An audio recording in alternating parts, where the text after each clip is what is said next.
Hello and welcome to the video. I'm StarlitGlitch. So today I'm going to be going over CoroCoro Ichiban's July edition, which has some things related to Animal Crossing New Horizons in it. There are some game tips, as well as advertisements for future CoroCoro editions, but what I'm really going to be focusing on here is 3 goodies that were included in the magazine, and they are a 4-panel manga booklet, a quiz book, and a special set of cards that you can play a few games with. And I'm going to go through these in that order, and then go back to the main book itself. So first is the manga. The 4-panel comics are done by Osaki Rohei, who also did the Animal Crossing New Leaf manga for CoroCoro Ichiban, and the main character's name here is Daichi. This is actually called the 4-panel Animal Field Guide Neo.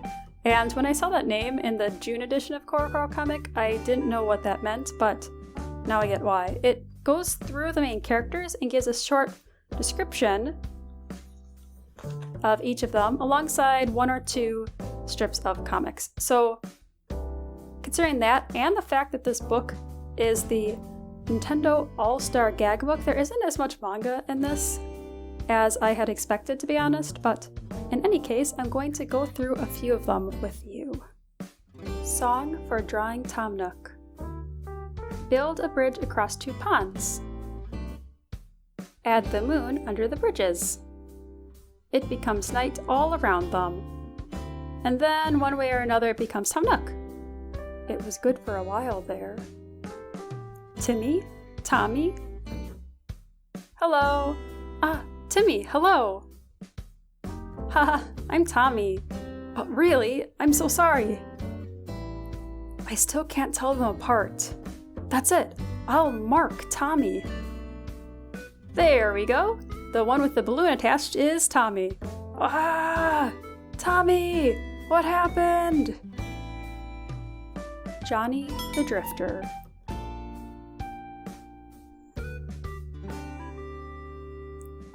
Someone should be coming along soon. Whoa! This is an actual deserted island! There's no one here! Mabel's secret? Hello, I'm Mabel. Feel free to check out her clothes. Do you have any recommendations? Yes, let's see. Ah! What's the matter? Porcupines shoot quills from their backs, don't they? I need to be careful. No, we don't.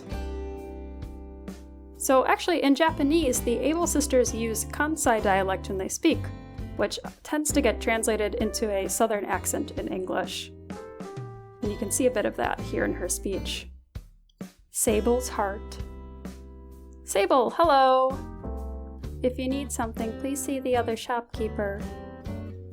The clothes you make are so amazing!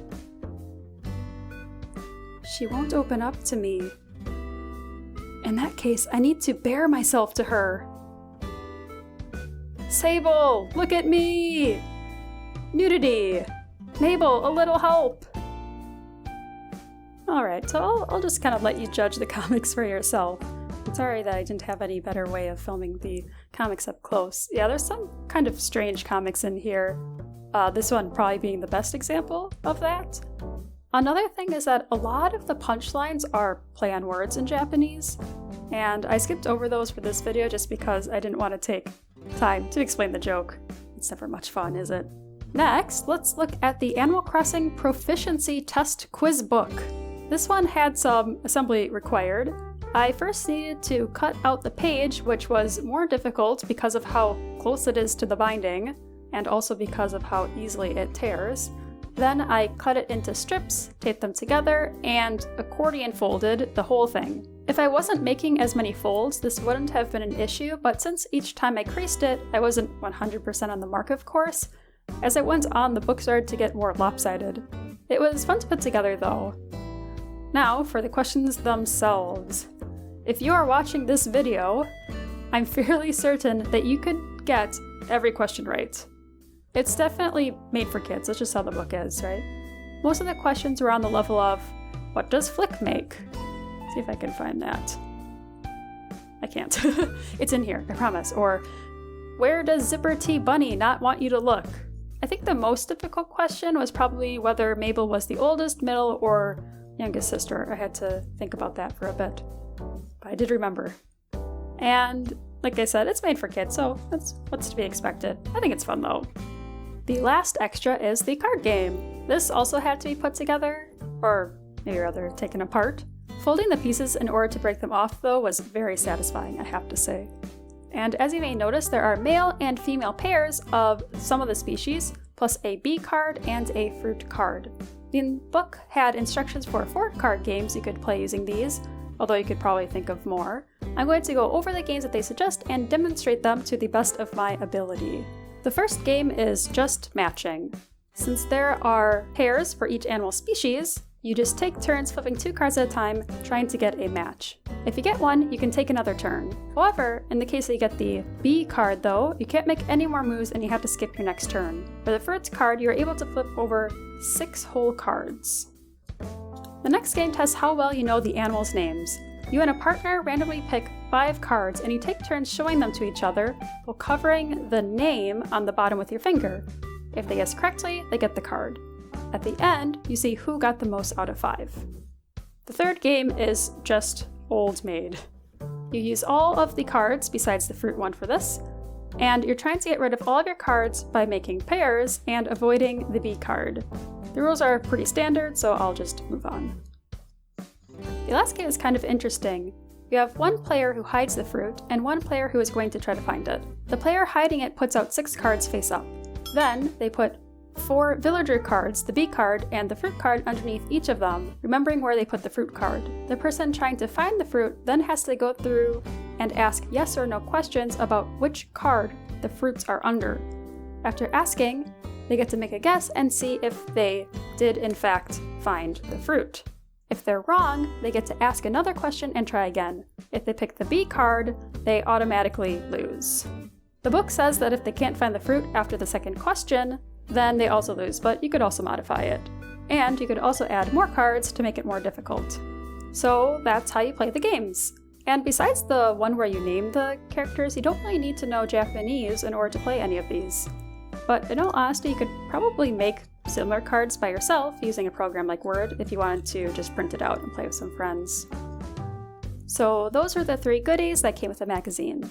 Now I'm going to talk about what's actually in here, starting with some game tips. Now, in this edition they had some tips relating to fishing and the fishing tourney. I'll be honest, when we had the first one that happened, I didn't look anything up about how to do it, so I didn't even understand the basics, so I did actually learn something from this. That was nice.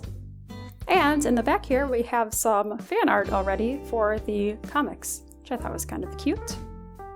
Then we just have another advertisement here for the July edition of CoroCoro Comic, which still haven't decided if I'll get that one or not.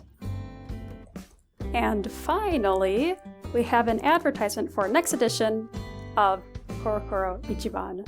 And we can see here there's going to be a couple of goodies that are included with it, but no manga next time.